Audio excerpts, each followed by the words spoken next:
बिस्मिल्लाहिर्रहमानिर्रहीम। अस्सलाम वालेकुम वरहमतुल्लाहि ताला बरकातहू। उम्मीद करता हूँ आप सब खैरियत से होंगे इंशाअल्लाह। इस दुआ के साथ हम अपने प्रोग्राम का आगाज़ करते हैं कि अल्लाह सुब्हान ताला हमें दीन पर समझने, दीन पे अमल करने और दीन के पैगाम को आगे पहुँचाने में तौफीक दे इंशाअल्लाह ताला। चूँकि हमारे जितने भी पहले प्रोग्राम थे वो सारे बलूची ज़ुबान में थे। ये प्रोग्राम, आज का प्रोग्राम ख़ास हमने इसलिए उर्दू में रखा है कि हमारे कुछ दोस्त अजीज़ हैं, उन लोगों ने इसरार किया था कि हम आपके प्रोग्राम देखते तो हैं लेकिन समझते नहीं, कभी कभी एक प्रोग्राम उर्दू में भी रखा करो। तो मैंने ख़ास तौर पर उन लोगों के साथ ये शर्त रखा था कि अगर आप लोग सवाल करोगे उर्दू में तो मैं शेख और मौलाना से इस बारे में बात करूँगा ताकि एक एक हफ्ते का प्रोग्राम हमारा उर्दू में इंशाअल्लाह ताला। अस्सलाम वालेकुम रहमतुल्लाहि व बरकातहू। वालेकुम सलाम। मौलाना खैरियत से खुश है? अल्हम्दुलिल्लाह का फज़ल है, अल्लाह का एहसान है। पहला सवाल आपसे मौलाना साहब, सवाल कुछ इस तरह के, भाई ने एक मैसेज भेजा था, उसमें ये लिखा था कि बिटकॉइन एक डिजिटल करेंसी होता है, क्योंकि वो नंबरों का जो खेल होता है उसमें वो पैसा नहीं होता, बेसिकली नंबरों का खेल होता है। उसमें यह है कि हमने देखा था 7 दिन पहले एक बिटकॉइन पाकिस्तान में 77 लाख का था। उसके बाद जब हमने देखा 7 दिन बाद तो वो 80 लाख का पहुंच गया था। मतलब इसमें पैसा नहीं है, वो डिजिटल खाली नंबर होते हैं। तो उस भाई का सवाल ये है कि ये बिटकॉइन का कारोबार ख़रीदना और कुछ वक्त के लिए रखना फिर बेचना ये जायज़ है कि नहीं? बिस्मिल्लाहिर्रहमानिर्रहीम। अल्हम्दुलिल्लाहि रब्बिल आलमीन वस्सलातु वस्सलामु अला अशरफिल अंबिया वल मुरसलीन नबीना मुहम्मदिन व अला आलिहि व अस्हाबी अजमाइन। सबसे पहले मैं आपका इंतहाई मशकूर हूँ कि आपने अपने कीमती औकात में वक्त निकाल कर हमारे लिए यहाँ आए हैं। और दूसरे, मैं अपने तमाम जो सामीन हैं, ये प्रोग्राम पहला प्रोग्राम इसको हम उर्दू में कर रहे हैं क्योंकि हमने उर्दू में कभी ऐसे प्रोग्राम नहीं किया है और उर्दू में ज़्यादा बातचीत भी हमने नहीं किया है। तो इसलिए अगर हमारे उर्दू में कुछ मुज़क्कर और मुअन्नस का कोई ऐसा गड़बड़ हो तो हम ऊंच नीच हो जाए तो हम अपने सामीन से माजरत चाहते हैं कि हमारा असल ज़ुबान बलूची है, तो इसमें ज़्यादा हमने आदी नहीं हो चुके हैं उर्दू में बात करने का, लेकिन फिर भी इंशाअल्लाह गुजारा करते हैं कि लोग हमारी बात को समझ सकें।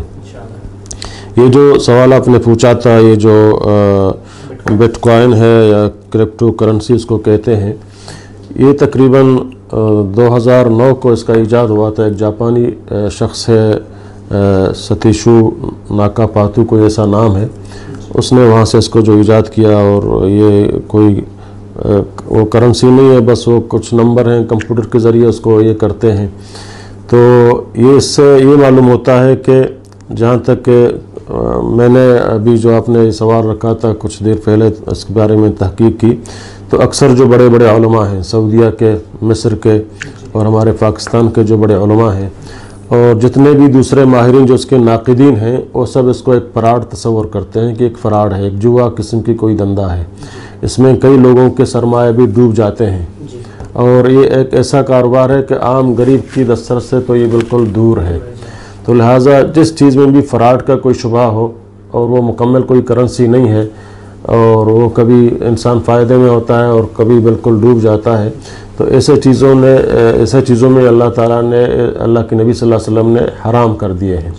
वैसे अल्लाह के नबी सल्लल्लाहु अलैहि वसल्लम का फरमान है कि अल हराम बय्यिनुन वल हराम अल हलाल बय्यिन वल हराम बय्यिन। कुछ हलाल चीज़ें भी अल्लाह ने वाज़ेह किए हैं और हराम चीज़ें भी अल्लाह ने वाज़ेह किए हैं। इस हलाल और हराम के दरमियान कुछ ऐसे उमूर हैं या कुछ ऐसे काम हैं जो मुश्तबे हैं, यानी वो इंसान के जहन में मुश्तबे होता है। शरीयत ने उसको ना हलाल कहा है ना हराम कहा है। अगर कुछ ऐसे चीज़ हैं कि जो हलाल चीज़ों से ज़्यादा करीब है तो इंसान उसको हलाल कहता है। कुछ ऐसे चीज़ें हैं जो हराम के कुछ उसमें पाए जाते हैं तो उनको हराम किया जाता है। अब जो मुतशाबिह चीज़ें हैं जिसमें हराम का तसव्वुर है कि हो सकता है ये हराम हो या हराम की तरफ से ज़्यादा उसका जो है, तो अल्लाह की नबी ने कहा कि ऐसे मुतशाबिह चीज़ें दरमियान में आते हैं कि ज़्यादा उसमें गुमान हरामियत का हो तो बचना चाहिए इससे। मन वक़ा फ़ी शुबहात फ़क़द वक़ा फ़िल हराम, जो शुबहात में शामिल हो गया तो गोया वो हराम में शामिल हो गया। जो इससे बच गया तो इससे मालूम होता है कि बिटकॉइन या क्रिप्टो जो करेंसी कारोबार है ये नाजायज़ है, हराम है, कि इसमें फ़राड भी है, जुआ का तस्वर भी इसमें आता है और उसमें जो है एक कंप्यूटर के ज़रिए, एक रकम के ज़रिए से जो है इसको बड़े सरमाया लोग करते हैं और कई लोगों के जो है रकम इसमें डूब जाते हैं और उसको रखते हैं। फिर उसका जब ऊंचा होता है तो अभी तकरीबन ये 18 लाख तक पता नहीं कितने तक इसका पहुंच चुका है। तो बहरहाल जो हमारे जय्यद उलमाए कराम सऊदीया के जो शेख सुलेमान रुहैली साहब हैं, एक बहुत बड़ा फ़क़ीह आलम है और इन चीज़ों से बहुत माहिर है, और मिस्र के मुफ्ती ने भी और हमारे पाकिस्तान के भी कई बड़े उलमा ने इसको हराम करार दिया, ये जायज़ नहीं है। वल्लाहु आलम।